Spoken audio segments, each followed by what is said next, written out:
मोहब्बत वो ऐसी चीज़ है जिसके बिना ये संसार चलना मुश्किल है। जब पहली बार मेरा बच्चा मेरी गोद में आया, अपनी औलाद का गला घोटना पड़ा। मम्मी पापा के ऊपर भी ऑब्वियसली ये प्रेशर था कि कोई लड़का भी होना चाहिए। औरतें दम घोट के जीती हैं अपनी समाज में या अपनी फैमिली में उसकी बेइज्जती कर रहे हैं कि रिश्ते एक फिजिकल अट्रैक्शन से ही शुरू होते हैं। दूसरे या तीसरे दिन ये होता है कि क्या हम एक दूसरे के साथ कोई फिजिकल रिलेशन रख सकते हैं। शादियां 2 भी हो सकती है, 3 भी हो सकती है, आपका भाई वापस नहीं आ सकता। ये सब देखने के बाद इसका मेरी निजी जिंदगी पे बड़ा प्रभाव पड़ेगा। डर लगता है खुद की हंसी से भी मुझको कि मेरी छवि भी कहती है बार बार दर्पण में ना उतारो मुझे। नमस्कार, टीआरडी टॉक शो में स्वागत है अनीता भारद्वाज का। आइए आज एक अलग टॉपिक पे उनसे बात करते हैं, जो कि वैसे तो कॉमन टॉपिक है, बट मेरे और उसके बीच में ये बहुत अलग टॉपिक है। हम यूजली इन सब बातों के बारे में बातें नहीं करते हैं, पर आज हम शुरुआत करते हैं इश्क मोहब्बत प्यार से, जो हर किसी के जीवन की अमिट कहानी है। कोई ना कोई कभी ना कभी तो इश्क में पड़ता ही है, फिर उसको मोहब्बत में कन्वर्ट करता है या आगे निभा पाता है, ये उसकी बात है। खैर अनीता, आप बताएं, आपके लिए प्यार का क्या मतलब है? पहले तो बहुत बहुत शुक्रिया। मोहब्बत एक ऐसा लफ्ज़ है जिसके कई मायने हैं हमारे समाज में। प्यार, इश्क, और वो ऐसी चीज़ है जिसके बिना ये संसार चलना मुश्किल है। चाहे कोई भी उम्र हो, चाहे कोई भी लिंग हो, कोई भी जाति हो, इवन पशु प्रेमी जो हम आजकल देखते हैं, तो वहाँ पे भी जहाँ अगर प्रेम नहीं है वहाँ जीवन नहीं है। और हम सब बातें करते हैं जीने पे, तो प्रेम से ही इसकी शुरुआत होती है। तो मेरे लिए तो प्रेम यही है कि जीने का कारण जो है इंसान का, वो प्रेम ही है। प्रेम के मायने यहाँ पर हम एक दायरे में समेट के रखते हैं, तो क्या आप भी उसी चीज से इत्तेफाक रखती हैं कि प्यार का बस एक दायरा होता है मेल फीमेल का, या उसका दायरा बहुत लंबा चौड़ा होता है? प्यार एक ऐसी चीज है कि उसका कोई रिश्ता या दायरा होता ही नहीं है। बहुत सही। प्यार बिल्कुल हवा की तरह है कि आपको महसूस हो रही है तो आप खुश हो रहे हैं, और ऐसा नहीं है कि आप प्रेमी या प्रेमिकाएं हो तभी आपके बीच में प्यार होता है। कई बार हम दोस्त भी होते हैं, उनके बीच में अट्रैक्शन होता है, एक तरफा प्रेम जन्म लेता है, तो उसको भी कहते हैं हम प्यार। तो सिर्फ पति पत्नी या प्रेमी प्रेमिका में नहीं, 2 इंसान जो एक दूसरे के साथ सहज महसूस करें और खुद से प्रेम करने लग जाएं, वो प्यार है। मैं हमेशा एक बात कहती हूँ कि आपका पहला प्यार ना हमेशा आपकी माँ होती है, और जिसको आप सोचते नहीं हो, एक सर्टेन एज के बाद, प्यूबर्टी हिट करने के बाद ना आपके लिए प्यार के मायने बदलते हैं। लेकिन पहला प्यार हमेशा आपकी अपनी माँ रहती है, चाहे आप लड़की हैं चाहे आप लड़का हैं। पहला प्रेम हमेशा आपकी माँ रहती है। तो आपका पहला प्रेम मतलब आपकी मदर, और आप जिसका पहला प्रेम है मतलब हर्षित, उन दोनों के बारे में आप क्या कहना चाहोगे? प्रेम और स्नेह, यहाँ पे 2 चीजें एक हो गई हैं, क्योंकि हमारे इंडियन फैमिलीज हैं। ऑल्दो मैं घर की पहली बेटी रही, तो मम्मी पापा के ऊपर भी ऑब्वियसली ये प्रेशर था कि कोई लड़का भी होना चाहिए, लड़की का भाई तो होना चाहिए। तो वो जब समझ मुझे आई कि ये मम्मी है और मुझे इनसे प्यार है, उससे पहले दूसरी बहन मेरी आ चुकी थी दुनिया में, तो ऑब्वियसली मम्मी का प्यार और ध्यान बट गया था। तो वो पहला प्यार तो मुझे दादी से मिला, कि मुझे एहसास हुआ कि नहीं, ये मेरी है, ये मेरे आसपास है, तो मैं कुछ भी कर सकती हूँ। माँ बनना हमेशा एक सुखद एहसास रहा है सबके लिए। जब पहली बार मेरा बच्चा मेरी गोद में आया और मैंने उसके हाथों को पकड़ा, तो उसकी जो उंगलियां थी वो बिल्कुल मेरी मम्मी की उंगलियों जैसी थी। मेरे लिए वो 2 चीज एक हो गई। जैसे कि वो एक गजल भी है कि जा एक है जाके तलबगार दो, जाके हकदार दो। तो वो लाइन मैंने उस टाइम अपनी जिंदगी में सार्थक होते देखी। मेरा फूल है जो मेरा फल है, जिसका मैं पेड़ हूँ, और जो मेरे पेड़ हैं जिनका मैं फल हूँ। तो बहुत ही खूबसूरत एहसास है। माँ बनने से खूबसूरत एहसास कोई नहीं है ना? बिल्कुल। अच्छा, अभी रिसेंट एक हुआ है, एक सिंगल मदर है, उसने अपना बेटा मार दिया, तो उसके बारे में ना बहुत बातें हो रही हैं कि कैसी माँ है, कलयुगी माँ है, ये है। क्या हम इस पॉइंट ऑफ व्यू से भी सोच सकते हैं कि उसके ऊपर क्या बीत रही होगी? कि उसको अपनी औलाद का गला घोटना पड़ा, तो किसी ना किसी बुरे दौर से वो पक्का गुजर रही होगी ना। बिल्कुल। इस विषय पे आप क्या कहना चाहेंगी? देखें, अगर जो जन्म देने वाली है, अगर वो इस हद तक चली गई है कि उसको अपने बच्चे को खत्म करना पड़ा, तो माँ एक ऐसी चीज है कि वो अपने बच्चे को दुनिया में लाने के लिए अपने हर रिश्ते से लड़ सकती है। अक्सर हमने देखा है कि पेट में चाहे बेटा हो या बेटी हो, कुछ लोग करियर ओरिएंटेड इतने होते हैं कि अबॉर्शन करा लेते हैं, अनप्लान्ड बच्चा है तो। लेकिन वहाँ एक वो माँ होती है, वो कहती है कि नहीं, अगर तो उस महिला ने ऐसा किया है, क्योंकि उसका मामला ये था कि कोर्ट ने कस्टडी जो है उसके बेटे की उसको दे दी थी, और उसके हस्बैंड ने बोला कि मैं हफ्ते में एक बार अपने बच्चे से मिलूंगा, और वो नहीं चाहती थी कि उसके बच्चे पे उसका असर पड़े। जो मीडिया के सूत्रों से हमें खबर मिली है, उसकी तह तक कभी कोई गया नहीं है। तो मैं मानती हूँ कि वो उस टाइम शायद इतनी जड़ बुद्धि हो चुकी होगी कि उसने सोचा होगा कि इसके बाद मैंने भी अपनी जिंदगी खत्म करनी है। हाँ, उसने सुसाइड अटेम्प्ट भी किया। हाँ, वो ये है कि दुर्भाग्य से या तो वो बच गई ही, या तो उस टाइम पे किसी को पता चल गया, या जो उसने प्रयास किया वो इस हद तक टूट चुकी होगी कि वो इस बेकार दुनिया में शायद अपने बच्चे को नहीं छोड़ना चाहती होगी। बिल्कुल, मेरा भी यही मानना था कि मैं भी उन दोनों के रिश्ते इतने खट्टे हो चुके थे कि वो अपने बच्चे को अपने हस्बैंड के पास जाने देना भी नहीं चाहती थी। ये सवाल मैंने इसलिए उठाया कि अक्सर हम लोग एक रिश्ता छोड़ देते हैं, ये डिवोर्स जो हो रहा होता है या ब्रेकअप्स जो हो रहे होते हैं, ये हम छोड़ देते हैं। क्या ये ब्रेकअप्स, ये डिवोर्स, क्या हम एक अच्छे मोड़ पे लाके नहीं छोड़ सकते? क्या हमें यहाँ जहर भरना बहुत जरूरी है? आपकी क्या राय है इस बारे में? बिल्कुल। देखें, अगर कोई मकान है और उसकी 2 दीवारें हैं, अगर तो किसी विस्फोट के चलते या किसी भूकंप के चलते वो 2 दीवार गिर गई हैं, तो लोगों ने 2 दीवारों का गिरना देखा, वो उनके बीच का जो आंगन था वो जो थर्राया, उसका दुख किसी ने नहीं देखा। अक्सर क्या है कि ठीक है, पिता को मिल गया बच्चा या माँ को मिल गया, कोई बात नहीं, उनका रिश्ता खराब तब होता है जब दुनिया उनमें से एक को बोलती है कि देख, तेरा पति तुझे छोड़ गया या तेरी पत्नी ने तुझे छोड़ दिया। इस दुनिया में अपने दम्भ को, अपने घमंड को, अपने ईगो को लोग आगे जीने का कारण मान लेते हैं कि मैंने उसको छोड़ा है क्योंकि वो ऐसा था प्रूव करने के चक्कर में हम दोनों चले जाते हैं, चाहे वो आदमी हो चाहे पुरुष हो, एक दूसरे के कैरेक्टर पे। दोनों की एक अलग अलग स्टोरी होगी अलग होने की, जबकि उनके अलग होने का असली कारण कुछ और ही होगा। तो वहां पे जाके लोग खटास में इसीलिए रिश्ता खत्म करते हैं ताकि उनके अंदर वो ईगो जिंदा रहे कि हमने उसको छोड़ा है और ये कारण था। देखो, हमने बात शुरू की थी प्यार से, मोहब्बत से। अक्सर ना ये बोला जाता है कि औरतें दम घोट के जीती हैं अपने बच्चों के लिए, अपने परिवार के लिए, वो अपनी इच्छाओं को मार लेती हैं। मेरा ये मानना है, जो ज्यादा पावरफुल है वो ही रिश्ता बचा सकता है। यहाँ पावर आप पैसे से नहीं नापेंगे, यहाँ पावर आप इमोशनल स्ट्रेंथ से नहीं नापेंगे, यहाँ पावर आप अपने पिता होने पे या आपके माँ होने पे, आप अपने बच्चों को क्या देना चाहते हो उस पे मापना चाहेंगे। वैसे कितना भी कह दे औरत कमजोर है, कुछ है, पर औरत से स्ट्रोंग कोई नहीं है। वो स्ट्रोंग है इसलिए वो 10 बातें सहन करके भी अपने बच्चे को पालने के लिए 10 बातें, 1000 बातें सहन कर लेती है। आप कितनी सहमत है मेरी बात से? बिल्कुल। आप देखेंगे कि इंडियन कोर्ट में भी ये लॉ है कि अगर 2 लोगों के बीच में सेपरेशन हुआ है तो पहली तवज्जो वो देते हैं कि बच्चा माँ के पास रहे।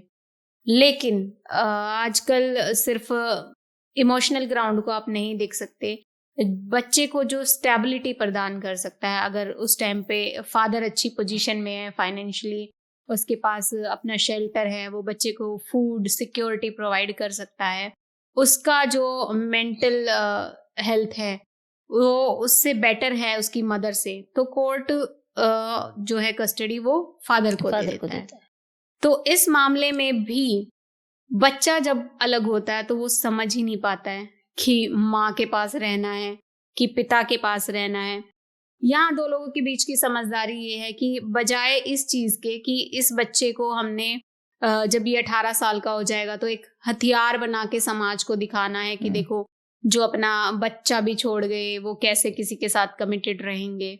उस बच्चे को वो चीजें, वो प्यार हमें देना चाहिए जिसके अभाव में वो रह रहा है। अगर वो माँ के पास है तो माँ को उसके पिता भी बनना पड़ता है, और पिता के पास है तो उसको भी माँ जैसी पैम्परिंग भी उसको देनी चाहिए। बिल्कुल सही कहा आपने। यहाँ रही हम बात करी हमने माँ बाप की, बच्चे के प्यार की, इसके बाद हम आते हैं बहन भाइयों के प्यार पे ना। अभी मैंने देखा है, एक मेरी दोस्त है, उसका रिश्ता ठीक नहीं चला अपने हस्बैंड के साथ, तो उसके एक बड़ी बहन है, एक छोटा भाई है, दोनों ना पिलर बन के, बिल्कुल स्तंभ बन के उसके दोनों तरफ खड़े रहे, और आज उसके बच्चे कामयाब हैं। वो बहुत स्ट्रेंथ है उस लड़की में, आज भी मेरी एज की है, बहुत अच्छे से सब कुछ कर रही है।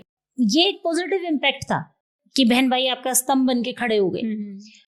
कहीं पर ऐसा भी होता है कि बहन भाई आपको नीचे लाने की कोशिश करते हैं, इस विषय पे आपका क्या कहना है? बिल्कुल, ऐसे भी मामले हैं कोर्ट में कि आपको अपने फैमिली से भी हक मांगना पड़ रहा है और आप पति से भी डिवोर्स चाहते हैं।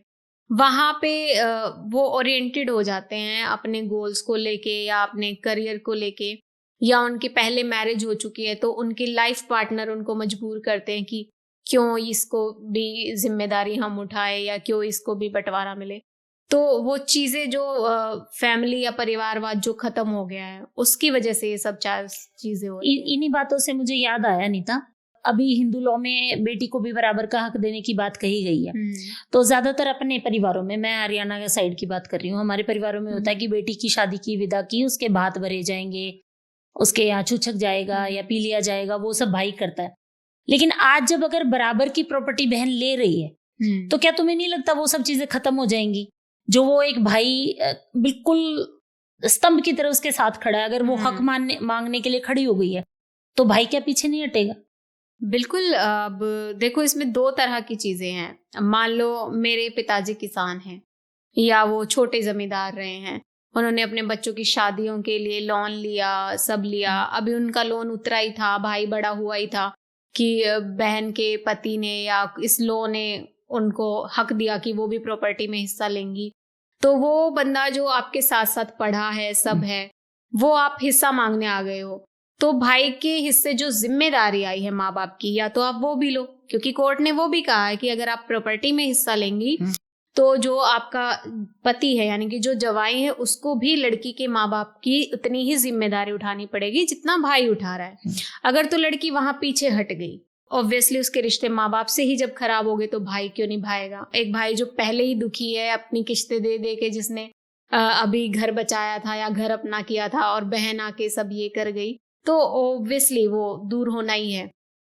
एक इसका अच्छा ये है कि ऐसे भी भाई देखे हैं मैंने कि बहन की शादी कर दी, उनको बोल दिया कि तेरी शादी में हमने दहेज दे दिया और जा।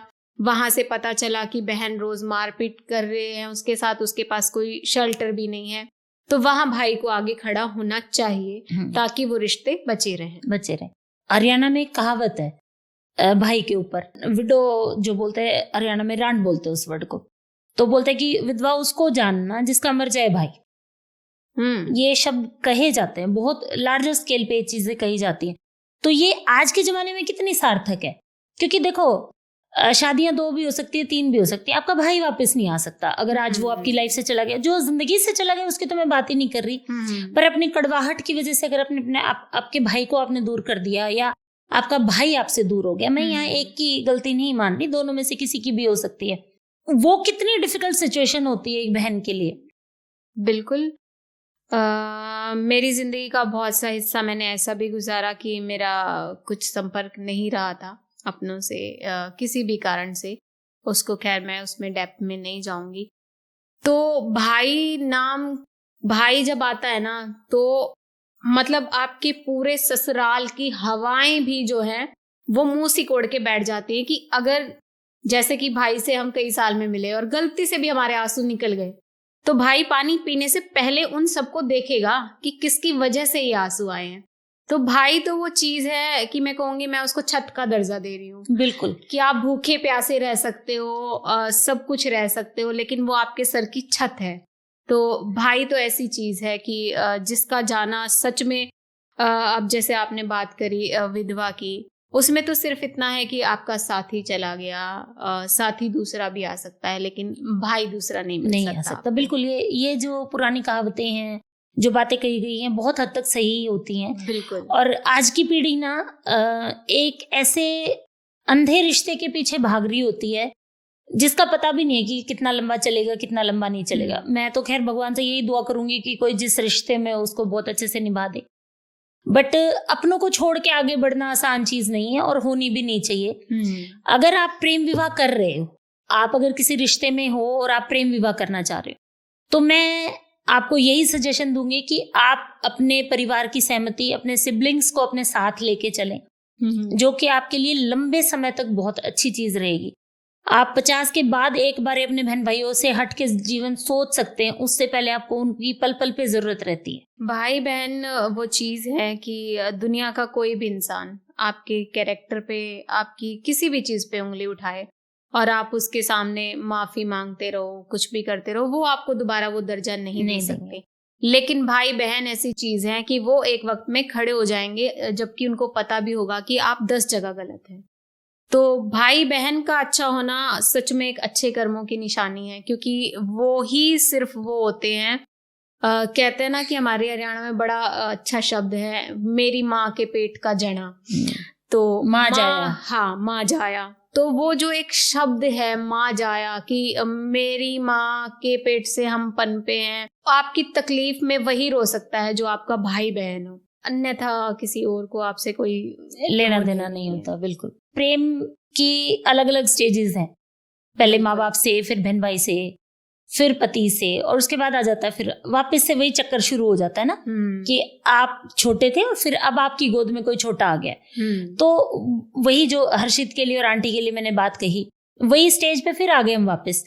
तो यहाँ के बाद फिर अगला स्टेज क्या आता है? खुद से प्यार। हाँ, खुद से प्यार होना चाहिए, लेकिन ये स्टेज ऐसी है कि जब अगर आपने इसमें खुद से प्यार दिखा दिया, तो सारी विमेन इतनी ब्लेस्ड नहीं है कि जब वो खुद से प्यार जता रही हैं तो वो उसके जीवन साथी को पच पाए। क्योंकि ये भी बहुत बड़ी बात है। वहां पे वो ये कहना शुरू कर देता है कि तुम्हें तो हमारी फिक्र ही नहीं है, तुम्हें तो बच्चे की भी फिक्र नहीं है। फिर उसके आसपास का समाज चाहे कितना भी पढ़ा लिखा हो, आज मान लीजिए कि मेरा बच्चा है, अगर वो बीमार है या कुछ और है, अगर माँ उसको अकेली हॉस्पिटल में ले गई तो कोई नहीं पूछता कि पिता घर वालों के साथ ट्रिप पे गया हुआ था या रिश्तेदारों के साथ गया था या स्टाफ मेंबर के साथ गया था। वहीं उलट अगर बच्चा बीमार है और बाप उसको लेके हॉस्पिटल में बैठा है, तो माँ चाहे अपना पेपर देने भी गई हो, उससे ये उम्मीद कर ली जाती है कि अपने बच्चे के लिए पेपर नहीं छोड़ सकती, बच्चे से बड़ा हो गया पेपर। तो वहां जब आप शिक्षा तक की बात नहीं कर सकते, वहां खुद से प्यार की बात तो खत्म ही हो गई। जो आगे हमारी बच्चियां हैं, जो आगे लोग 19-21, 20-21 से ऊपर के बच्चे हैं, इनको क्या स्टेप्स लेने चाहिए कि आगे के जीवन के लिए? देखो, गृहस्थी के बिना तो किसी का जीवन चलता नहीं है ना, गृहस्थी के बिना कोई जीवन नहीं है। आप एक समाज में आए हैं और वहां आपको टर्न बाय टर्न सारे स्टेप्स आपको फॉलो करने हैं, तो गृहस्थी के बिना आपका कोई जीवन नहीं है। लेकिन गृहस्थी को सुदृढ़ बनाने के लिए क्या करना होगा हमारे बच्चों को, लड़कों को भी और लड़कियों को भी? पहला तो यही है कि जो उम्मीदें हम बांध लेते हैं अपने साथी से, वो उम्मीदें हमें कंट्रोल करनी चाहिए। जैसे कि एक गाना भी सुना होगा आपने कि तुम अंधेरों में देना साथ मेरा ओ हमनवा।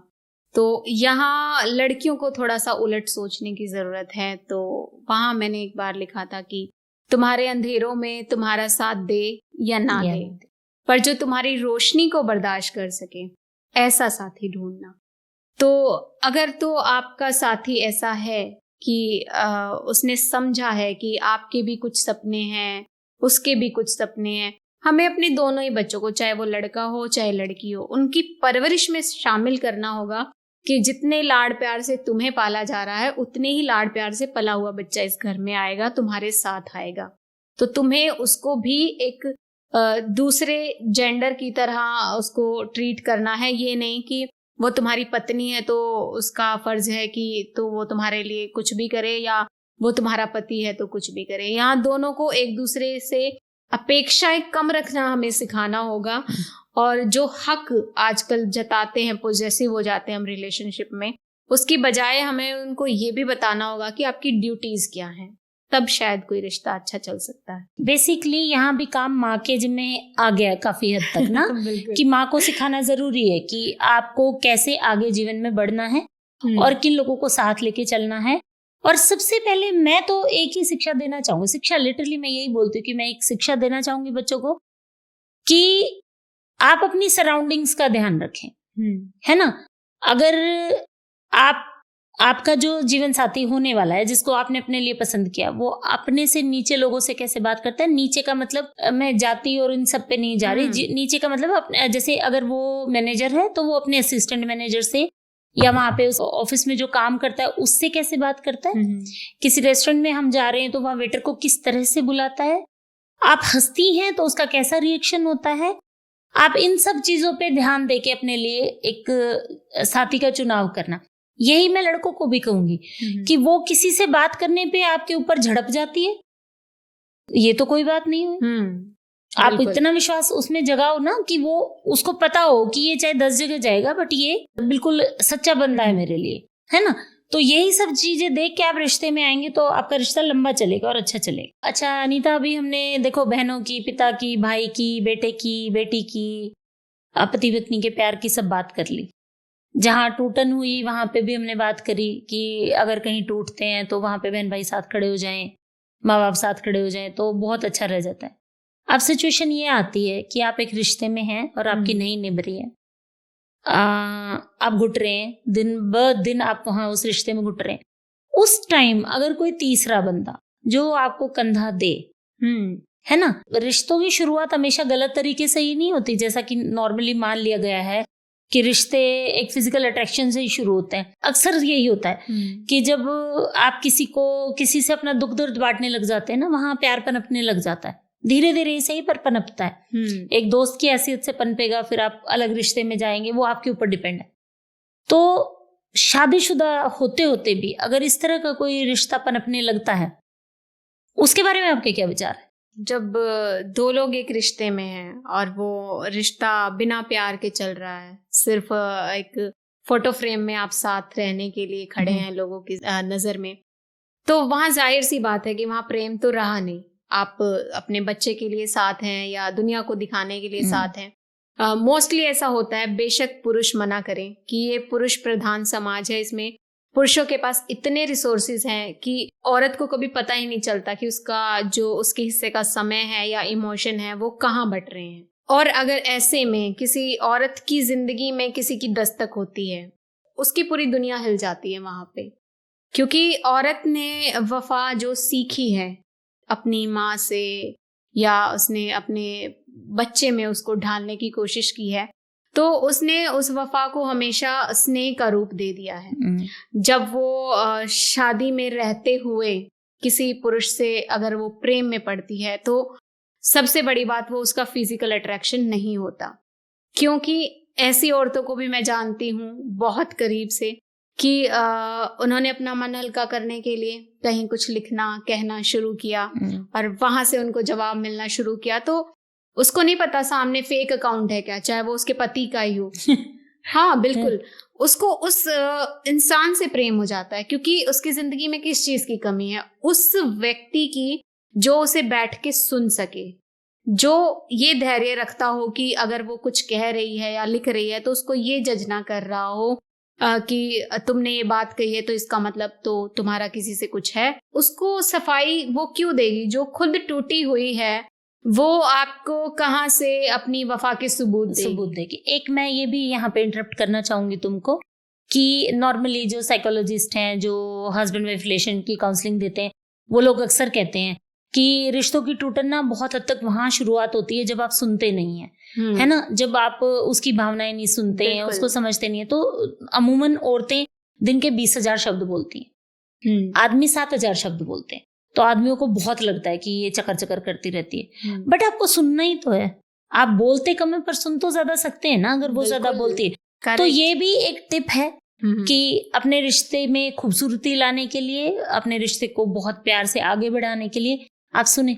बिल्कुल, चाहे वो चकर बकर कर रही है, चाहे वो जो कर रही है, वो क्रिब कर रही है चीजों को लेके, ऐसे हुआ वैसे, सुन लें, रिएक्ट चाहे बाद में कर दें, पर एक बार सुन लेना आप उस चीज को, रिश्ता बहुत अच्छे से समेटेगी वो चीज। बिल्कुल, अक्सर हम देखते हैं, अरेंज मैरिज का तो मैं कहती नहीं, लेकिन प्रेम विवाह जिन लोगों के बीच में होता है वो भी मैंने टूटता हुआ देखा है, और ये भी देखा है कि उस बीच किसी और की भी दस्तक होती है। प्रेम विवाह हुआ, ऑब्वियसली वो प्रेम से शुरू हुआ होगा। एक ऐसी लड़की जिसकी आजादी, जिसकी बेबाकी, जिसके तर्क वितर्क करने की शक्ति से आपको प्यार हुआ था, मतलब मैं कहूंगी कि वो पतंग जो उड़ रही थी आसमान में, वो आपको बहुत अच्छी लगी और आप उसे घर ले आए।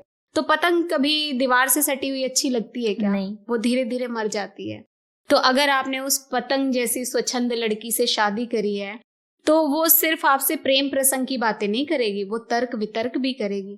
वो तर्क वितर्क आपसे चार दीवारी में कर रही है और आप अपनी समाज में, अपनी फैमिली में उसकी बेइज्जती कर रहे हैं। तो वो लड़की जो आपको खुद पता है कि आपके लिए वो अप्रोचेबल थी नहीं, वो आपके प्रेम में पड़ी तो आपकी पत्नी बनी, तो वो धीरे धीरे अंदर से इस तरह टूट जाती है कि वो खो देती है अपने आप को।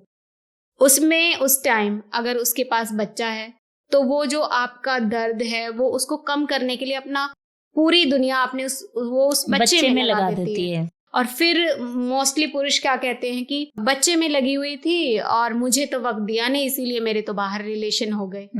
इसी बीच में मैं आपको एक बात और ये भी कहना चाहूंगी कि मोस्टली पुरुष जो है जब वफादारी नहीं करते शादी में, तो वो ऐसा वक्त होता है जब या तो उनकी बीवी प्रेग्नेंट होती है या तो वो किसी मेडिकल कंडीशन से गुजर रही होती है। तो पुरुष जो है, इवन ऐसी महिलाएं भी घर की फिर उस औरत को समझाने लग जाती हैं कि अभी तुम फिजिकली फिट नहीं हो और शादी की जो ये भट्टी है उसको गर्म करने के लिए और तुम्हारा संपर्क या संबंध होना तो जरूरी है, और पुरुष जो है कंट्रोल नहीं कर सकता। तो उस स्त्री के बारे में क्या? आदमी का मूड किया, आदमी बाहर चला गया, लेकिन वो आपके बच्चे को भी अपने पेट में संभाल के बैठी है, तो उसकी इच्छा का क्या? और आपने उसका वो रिसोर्स भी बंद कर दिया कि वो किसी से बात भी कर पाए। तो वो धीरे धीरे धीरे धीरे घुटी हुई स्टेज तक जाके आखिर तक जब उसके मन से ये निकलता है ना कि अब तो उसने अपने बच्चे के रोने का भी उसके ऊपर असर नहीं पड़ा, तब जाकर वो किसी तीसरे आदमी से जुड़ती है। उससे पहले और इतना आसान भी नहीं होता किसी से जुड़ना, ये मैं बिल्कुल अच्छे से बता सकती हूँ कि इतना इजी, क्योंकि फ्लैशबैक्स चलते हैं आपकी लाइफ में, आपको 10 चीजें सोचने को मिलती हैं कि मैंने किस तरह से आके मैंने शादी की थी, किस तरह से हम बंधन में बंधे थे और कैसे मैंने निभाना है, इस शादी से मेरे बच्चे हैं, जो भी है। ये एक बहुत गहरी लड़ाई होती है आपकी, आपके मन के भीतर, आपके खुद से। तो खैर रिश्ता टूट गया, मान लो वो स्टेज में जो इंसान आया था, क्या वो रिश्ता टूटने के बाद भी आपके साथ रहेगा या नहीं रहेगा, ये आप कैसे गेस कर सकते हैं? बिल्कुल, मोस्टली केसेस में ऐसा होता है कि मान लो रिश्ता तो आपका जिसके साथ बंधा था वो तो पहले ही टूटा हुआ था, तभी किसी तीसरे की एंट्री हुई। बिल्कुल, हाँ। अक्सर अब ऐसा होता है कि जो रिश्ता किसी तीसरे की वजह से टूटा नहीं, वो जब उससे अलग भी हो जाती है तो वो उसके साथ कभी भी रिलेशनशिप में आती नहीं है, क्योंकि उसको पता है कि जिसको मैंने अपने शरीर से बच्चा तक जन्म करके दे दिया, अगर उसने मुझसे वफा नहीं निभाई तो पता नहीं ये मुझसे निभाएगा या नहीं। दूसरी बात, अगर तो वो पुरुष जो सामने वाला है उसके फीलिंग्स उसके लिए सच्ची थी तो वो जरूर एक दोस्त बनकर हमेशा उसकी जिंदगी में साथ रहने की कोशिश करता है, क्योंकि मोस्टली उन्हीं औरतों की जिंदगी में वो आदमी के आने की जगह होती है जो या तो वर्किंग होती हैं या जिनकी कोई पहचान होती है। नहीं तो जो घर बैठी है औरत, हाउसवाइफ, वो कैसे किसी के संपर्क में आएगी? उसको तो कोई रिश्तेदार ही मिल सकता है, और रिश्तेदार तो वैसे ही पीछे हट जाएगा जब रिश्ता टूटने की बात आएगी। तो अगर वो वर्किंग है और वो उसके पैसे को देखकर साथ आया है कि ये मेरा खर्चा निकाल देगी, तो भी वो कभी आपका हाथ नहीं पकड़ेगा, बिल्कुल नहीं पकड़ेगा। तो वहां वो चीज खत्म। तो अब उसको 2 ऐसे पुरुषों से चोट मिल चुकी है, एक जिसके लिए वो घर छोड़ के या अपने घर से दूर होके उसका बच्चा तक पैदा कर दिया और उसको वफा नहीं मिली, और एक वो जिसके सामने उसने अपना पूरा मन खोल के रख दिया, उसने नहीं देखा कि इसकी मेरे से क्या इच्छाएं हैं और ये इसने मेरे को कोई कमिटमेंट दी है या नहीं दी है। तो वहां फिर उसके लिए वो पुरुष जाति ही अपराधी हो जाती है। तो वो सिचुएशन सबसे खतरनाक है। ये पुरुष की बात हो गई ना कि पुरुष इस तरह से निकलाते हैं। मैंने बहुत सारी स्त्रियां भी देखी, बिल्कुल, जो अक्सर ऐसा होता है कि एक मान लो कोई एक XYZ लड़की है, बहुत सुंदर है ना, हस्बैंड उतना सुंदर नहीं है, अरेंज मैरिज के ढांचे में उनकी शादी हुई है, तो वो अलग तरह का इंसान है, वो अलग तरह की इंसान है, तो वो रिश्ता नहीं निभेगा। बट फैमिली प्रेशर रिश्ता निभाना है ना, तो वो फिर बाहर का रुख करती हैं वो स्त्रियां, जहाँ उनको मेंटली मैच नहीं कर पा रही हैं, या आपकी फिजिकल अपीयरेंस के साथ आपका पार्टनर मैच नहीं हो पा रहा है। और ये भी अक्सर देखा जाता है कि ये यहाँ पे आपके हाई मिडिल क्लास लोगों की बात करूंगी मैं, या लोअर मिडिल क्लास की बात करूंगी। मिडिल क्लास के पास तो इतनी अपॉर्चुनिटीज होती नहीं है कि घर से बाहर निकल पाए। वहां पर पुरुष खुद को ठगा हुआ महसूस करता है। और जो मैंने 2 या 3 केस जो मेरे सराउंडिंग्स में है, उनमें से एक केस में ऐसा है कि पता भी है हस्बैंड को, और उसके बाद वो कहता है कि कोई बात नहीं, गलती उससे हो गई या मुझसे हो गई, घर तो बसाना ही है। तो पुरुष भी अलग तरह के होते हैं। बिल्कुल। आप एक पूरी की पूरी जाति को 2 शब्दों में नहीं बांध सकते कि बेवफा है या खराब है।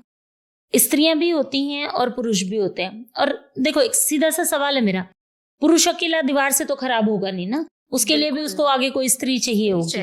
तो ये एक हाथ की ताली नहीं है, दोनों हाथों से बजती है। और वफा जो है ना, वफा जो करना है वो एक चॉइस है। बिल्कुल, वो एक चॉइस है। वो आप बनाते हैं वो चॉइस या नहीं, वो आपके ऊपर डिपेंड है, वो जेंडर के ऊपर डिपेंड नहीं है, जो मेरा मानना है। आप क्या कहती हैं इस बारे में? बिल्कुल, वफा वो महंगी चीज है जो सस्ते लोगों के पास होती नहीं है। अरे वाह, क्या गजब की बात कही है। वफा एक ऐसी चीज है कि आपने किसी के लिए पूरी जिंदगी उसके नाम कर दी। यहाँ मैं स्त्रियों से ज्यादा पुरुषों की तरफ रुख करूंगी, क्योंकि एक पुरुष के लिए सबसे मुश्किल होता है किसी के लिए शादी के लिए हाँ करना, अगर तो वो वफादार है और उसने वफा सीखी है अपने खून से इसलिए कहूंगी कि मोस्टली ऐसा देखा है मैंने कि उसको पता है कि उसकी माँ रो रही है कि देख तेरी चाची की तरफ अट्रैक्ट है, ये ताई की तरफ है या पड़ोसन की तरफ है, तो वहां से उसने सीख लिया कि मेरे पिता ने किया है तो मेरा राइट है कि मैं कर सकता हूँ। यहाँ मैं तुम्हें इंटरप्ट करना चाहूंगी।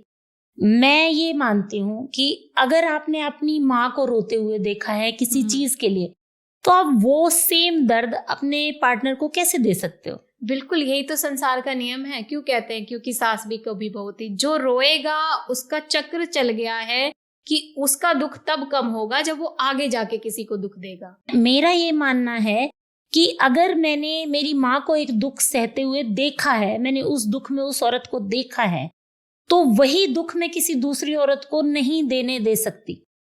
मैं वहां अड़ जाऊंगी कि नहीं, ये पेन मैंने देखा है झेलते हुए, ये पेन कोई दूसरा ना झेले।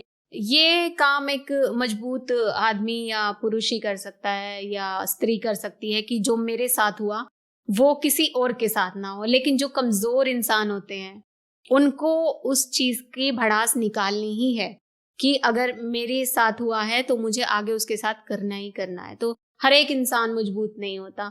उसी पर हमने बात करी थी कि फिर वही बात आ जाएगी कि अपब्रिंगिंग की या पेरेंटिंग की, कि अगर आपके बच्चे ने कुछ ऐसा देख लिया है, और जो मैं अक्सर महिलाओं को कहती भी हूँ कि अगर आप चुप हैं अपने बच्चे की वजह से, तो आप आने वाली किसी लड़की की जिंदगी बर्बाद कर रही हैं। क्योंकि आज अगर आप अपने लिए आवाज उठाएंगी, आपका बच्चे की पेरेंटिंग इतनी मजबूत होगी कि वो समझ जाएगा कि मेरी माँ ने आवाज उठाई थी। बेशक आप पिटें, लेकिन आपके बच्चे को समझ में आ जाएगा कि माँ ने आवाज उठाई थी तो इसका मतलब उनके साथ गलत हो रहा था। लेकिन अगर आपने बच्चे को सिखाया ही नहीं कि उसके साथ गलत हो रहा था, तो वो तो आगे करेगा। बिल्कुल सही कहा। देखो, यहाँ आपकी सोच अलग है, मेरी अलग है, तो देखो इसी तरह से चलती है जीवन। हर किसी के एक जैसे विचार तो हो नहीं सकते। जैसे सेपरेशन हो गया, सेपरेशन के बाद की जिंदगी कैसी रहती है अनीता? आप तो भुक्तभोगी हैं। सेपरेशन के बाद की जिंदगी का ऐसा है कि अगर तो 2 तरह से इंसान किसी से अलग होता है, एक कानूनी सहमति से, एक अपनी सहमति से। कानूनी सहमति से अलग होने वाले रिश्ते जो हैं अक्सर खटास पे खत्म होते हैं।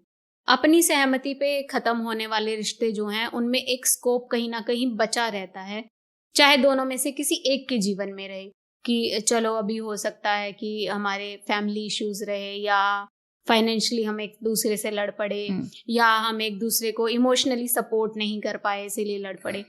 तो चलिए दोनों में से दोनों अलग हो गए, 2 लोग जो एक रिश्ते में थे। उसके बावजूद जब आपको लगता है और आपके पास कोई फैमिली सपोर्ट नहीं होता या आपके पास करने के लिए कोई काम नहीं होता, या नौकरी पेशा औरतों के लिए भी मैं कहूँगी कि जो नौकरी पेशा भी होती हैं, बहुत सारी डेटिंग एप्स चलाई हुई हैं लोगों ने कि वहाँ पे लगभग सारे डिवोर्सी या सेपरेटेड या हार्ट ब्रोकन पीपल जो हैं वो एक सोशल गैदरिंग होती है, एक दूसरे से बातें शेयर करते हैं। तो कोई ना कोई कोना ऐसा होता है मन का जब उसको लगता है कि कोई होना चाहिए जो मुझे सुने, उसको रिस्पेक्ट करे। अब इसमें भी दो तरह के लोग हैं। अब जो तो प्रेम के पीछे टूट गए, उनको तो ये है कि भाई साथी से ही हमें इमोशनली सपोर्ट मिल सकता है और हम दुनिया में जा रहे हैं तो देखो मेरी सहेली या मेरी बहनें शादी में आ रही है तो उनके साथ साथी है और मैं अकेली हूँ। तो जो तो इस पल पे कमजोर पड़ गए तो उनको तो रीमैरिज वो करते ही हैं। रीमैरिज के बहुत सारे केसेस आपने देखे होंगे, उनको वो साथी चाहिए, फिर चाहे वो समझौता करके दूसरी शादी करे। कुछ लोग ऐसे होते हैं कि उनको पता है उन्होंने किसी से प्रेम किया, वो रिश्ता खत्म हो गया, तो जिसके दिल में प्रेम हो वो दुनिया से विमुख हो भी जाए पर प्रेम उनका पीछा नहीं छोड़ता। तो उनकी जिंदगी में जरूर ऐसी दस्तक होती है, अगर उनके दिल के किसी भी कोने में थोड़ी पवित्रता है, कि उनकी जिंदगी में प्रेम का एहसास कराने चाहे कोई दोस्त हो चाहे कोई मार्गदर्शक हो, वो जरूर उसकी एंट्री होती है। ये मेरा मानना है। मेरा भी ये मानना है कि प्रेम के बिना जीवन अधूरा है और एक टूटे हुए इंसान के पास जो एक अपना सब कुछ दे के और फिर सब कुछ लुटा के वापस लौटता है अपनी उसी कुटिया में जहां से जीवन शुरुआत की थी, प्रेम फिर भी वो ढूंढता है। आप उस बारे में बताएं कि क्या आपको कोई मिला? वैसे तो अक्सर देखो प्रेम पे जब नहीं लिखती थी और फिर लिखना भी शुरू करा तो लोगों को मन में बड़ी हलचल हुई कि कौन है क्या है। लोगों ने उस स्वरूप को इस तरह भी देखा कि भाई आपस में मुलाकात होती है, क्या है जिंदगी में मजे ही ले रहे हैं। ऐसे इंसान अगर आपने मेरे पर्सनल एक्सपीरियंस की बात करी है तो बहुत सारे ऐसे इंसान हैं जो अच्छे डेजिग्नेशन पे भी थे, और मैं नहीं कहूँगी कि बहुत सारे ऐसे थे कि जो खुद कहीं से टूटे हुए थे या किसी के साथ रिलेशनशिप में भी थे। मोस्टली जितने भी लोग जिंदगी में आते हैं उनका दूसरे या तीसरे दिन ये होता है कि क्या हम एक दूसरे के साथ कोई फिजिकल रिलेशन रख सकते हैं। तो एक वो बंदा जो किसी इंसान के साथ शादी के बंधन में रहा है और वो बंधन अगर आउट ऑफ लव था और फिर भी वो उस चीज को निभा सकता है, तो इसका मतलब तो उसको उस चीज की तो कोई नीड होगी नहीं। अब जिसकी लाइफ में जैसे 3 महीने में शादी टूट गई या 4 महीने में शादी टूट गई या वो एक दूसरे से सेटिस्फाई नहीं थे फिजिकली, वो तो जरूर इस चीज की तरफ जाएगा। लेकिन कोई ऐसा इंसान मैं जरूर कहूंगी, इससे पहले मुझे लगता था कि ऐसे आदमी एग्जिस्ट करते ही नहीं दुनिया में, कि आप किसी से मिले और उसको आपसे प्रेम हो गया हो या उसने ऐसा प्रस्ताव ना रखा हो। तो जब कोई ऐसा इंसान आपको अपनी टक्कर का मिलता है कि आप उसको पूज सको, तो हाँ बिल्कुल प्रेम आपकी जिंदगी में आता है। और इस पॉडकास्ट के बाद बहुत सारे मेरे ऐसे पुरुष मित्र होंगे जिनको लगता था कि मैं जो प्रेम भरी कविताएं लिख रही हूँ वो शायद उनके लिए हैं, तो मैं उनसे माफी चाहूंगी। वो बिल्कुल उनके लिए नहीं है, क्योंकि आप उस एरिया में कहीं भी स्टैंड करते ही नहीं हो कि आप किसी से अट्रैक्ट हुए तो आप फिजिकली अट्रैक्ट नहीं हुए। अनीता, मैं तुमको करीबन 2-3 साल से जानती हूँ अच्छे से। मैंने तुम्हारे हर पड़ाव में मैंने तुम्हें देखा है, मैंने तुम्हें टूटे हुए भी देखा है, मैंने तुम्हें जुड़े हुए भी देखा है। जो ये वक्त है ना, इसमें मैंने तुम्हें खुश देखा है। और ये खुशी की वजह क्या है? खुशी की वजह है खुद से प्यार। और मैं इसीलिए हमेशा से कहती हूँ कि रिश्ता वही अच्छा है जो आपके लिए खाद का काम करे, घुन का काम ना करे। तो मैं बड़ी ब्लेस्ड रही। हालांकि ये सब देखने के बाद इसका मेरी निजी जिंदगी पे बड़ा प्रभाव पड़ेगा। जितने भी केसेस वगैरह पेंडिंग है, मे भी इसमें ये रिकॉर्डिंग यूज हो जाए, बट इट्स ओके कि मैंने अगर कभी कुछ गलत हुआ है तो वो भी स्वीकार करने से मैं पीछे नहीं हटी, कि हम स्वीकार करेंगे तो लोगों को पता चलेगा कि ऐसा भी कुछ भी हो रहा होता है। तो जो सोचते हैं कि प्यार में पड़कर आप खुद को उसके रंग में रंग दें या उसमें रंग जाएं या उसके लिए बिछ जाएं, प्यार बिल्कुल ऐसा नहीं होता है। ये मेरा अपना अनुभव है कि प्यार का मतलब है कि उसने आपको जिंदा होना सिखाया, बिल्कुल, बहुत सही। आपको उभरना सिखाया हो। मैं ऐसी चीजों से निकली हूँ कि मैं जो कहती थी कि डर लगता है खुद की हंसी से भी मुझको, डर लगता है खुद की हंसी से भी मुझको, कि मेरी छवि भी कहती है बार बार दर्पण में ना उतारो मुझे। वो लड़की अगर प्रेम को इस तरह से लिख रही है कि मेरी सलामती की चाह रखने वालों, उसकी लंबी उम्र के लिए दुआ करना। वो मिले ना मिले मुझे उसकी मर्जी, मुझ में महकता रहे ये दुआ करना। कोई वादा नहीं चाहिए जीवन साथी सा, जब तक मैं जीऊं आसपास रहे ये दुआ करना। तो आप इसको मेरा स्वार्थ कह सकते हैं कि वो एहसास या वो इंसान अगर मेरी जिंदगी में है तो वो एक तरफा प्रेम है। मुझे पता है कि वो किसी का साथी है या वो किसी का प्रेमी है या वो किसी के साथ इतना वफादार है कि उसकी वफादारी ने मुझे उसका उपासक बना दिया है। एक अलग रूप मैंने देखा है कि कोई इतना भी सच्चा हो सकता है उस इंसान के लिए जो अब उसके जीवन में जिंदगी में है ही नहीं।